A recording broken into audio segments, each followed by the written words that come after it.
Welcome to our channel. Today we how to reset your investment analysis with Fundrise detailed guide step by step clearly. To reset your investment analysis with Fundrise, begin by logging into your Fundrise account. Once logged in, navigate to the dashboard where you can view your current investments. Identify the section that displays your investment performance.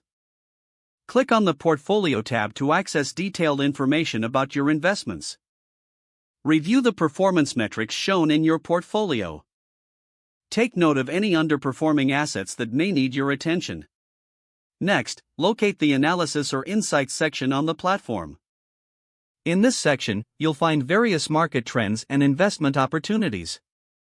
Carefully read through the analysis reports provided. Look for any recommendations that Fundrise offers based on your investment goals.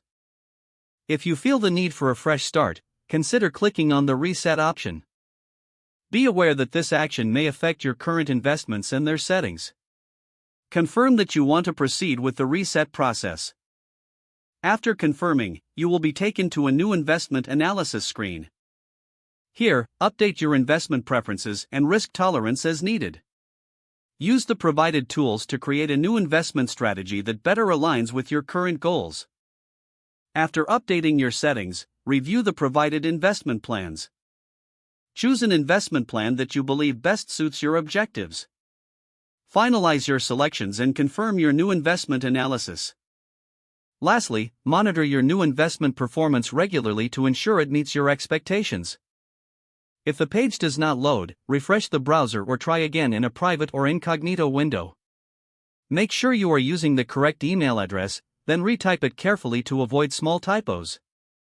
If your password is not accepted, use the Reset option and create a new strong password you can remember.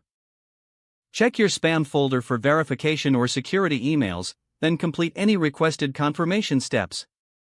Enable two-factor authentication if available to improve account security and reduce unauthorized access risk.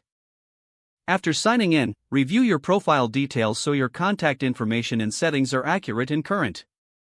If you see an error message, note it down and try again after restarting your device and internet connection. Log out when you finish, especially on shared devices, to keep your account and payment information secure. Don't forget to like this video and subscribe to our channel for more step-by-step tech guides.